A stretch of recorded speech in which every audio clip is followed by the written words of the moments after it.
તો આ તરફ દાહોદ જિલ્લામાં વાવાઝોડાએ ભારે તબાહી મચાવી। વાવાઝોડાના કારણે 2 લોકોના મોત નીપજ્યા છે।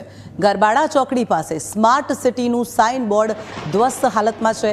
સાઇન બોર્ડ પડતા એક વ્યક્તિનું મોત થયું જ્યારે 3 લોકો ઇજાગ્રસ્ત થયા છે। સ્માર્ટ સિટી પ્રોજેક્ટમાં ભ્રષ્ટાચારની પોલ ઉઘાડી પડી। પાતળા નટ બોલ્ટ પર ઊભું કરાયું હતું વજનદાર સાઇન બોર્ડ। પાલિકાનો પતરાનો શેડ પણ જમીનદોસ્ત થઈ ગયો।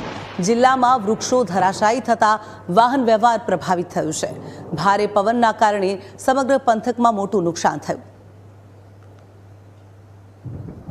ખૂબ જ ભારે માત્રામાં પવન ફૂંકાવાને કારણે ગરબડા ચોકડી ઉપર જે રોડનું સાઇનેજ બોર્ડ લગાડ્યું હતું એ બોર્ડ છે એ મૂળિયામાંથી ઉખડી અને પડી ગયું હતું। પડવાને કારણે 3 લોકોને ઇન્જરી પહોંચી છે। એમાંથી એક વ્યક્તિને થોડી ઈજા વધારે ગંભીર હોવાનું જણાવ્યું છે। બાકી લોકોને સારવાર માટે ચડ્યા છે। અત્યારે ટ્રાફિક છે અહીંયા બ્લોક થઈ ગયો છે। ટ્રાફિકને ડાયવર્ટ કરવામાં આવેલો છે।